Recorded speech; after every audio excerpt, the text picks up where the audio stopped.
ನಮಸ್ಕಾರ ಸ್ನೇಹಿತರೆ, ಇವತ್ತು ನಾನು ಕುಣಿಗಲ್ ಕ್ಷೇತ್ರದ ಜನಪ್ರಿಯ ಶಾಸಕರು ಡಾಕ್ಟರ್ ರಂಗನಾಥ್ ಸರ್ ಅವರ ಮನೆಗೆ ಬಂದಿದ್ದೀನಿ. ಈಗ ತಾನೇ ಜಸ್ಟು ಇವತ್ತು 10/6/2026 ಈಗ ತಾನೇ ಜಸ್ಟು 10:00 ಸಾಹೇಬರು ಅವ್ರ ಮನೆಯಿಂದ ಕೆಳಗಡೆ ಬಂದಿದ್ದಾರೆ. ಈಗ ತಮ್ಮನ್ನು ನೋಡಲು ಬಂದಿರುವ ಕಾಂಗ್ರೆಸ್ ಪಕ್ಷದ ಕಾರ್ಯಕರ್ತರು ಹಾಗೂ ಮತದಾರ ಬಂಧುಗಳ ಕಷ್ಟ ಸುಖ ಆಲಿಸೋದಕ್ಕೆ ನಿಂತಿದ್ದಾರೆ. ನೋಡಿ, ಇದು ಅವರ ಮನೆ ಮುಂಭಾಗ.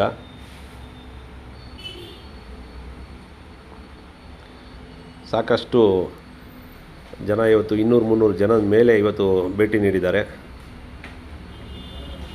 ಸುಮಾರು ಪಕ್ಷದ ಕಾರ್ಯಕರ್ತರು, ಮುಖಂಡರು ಹಾಗೂ ಇತರೆ ಹೋಬಳಿಯ ಮತದಾರ ಬಂಧುಗಳು, ರೈತರು ತಮ್ಮ ಕಷ್ಟ ಸುಖ ಹೇಳ್ಕೊಳ್ಳೋಕ್ಕೆ ಬಂದಿದ್ದಾರೆ.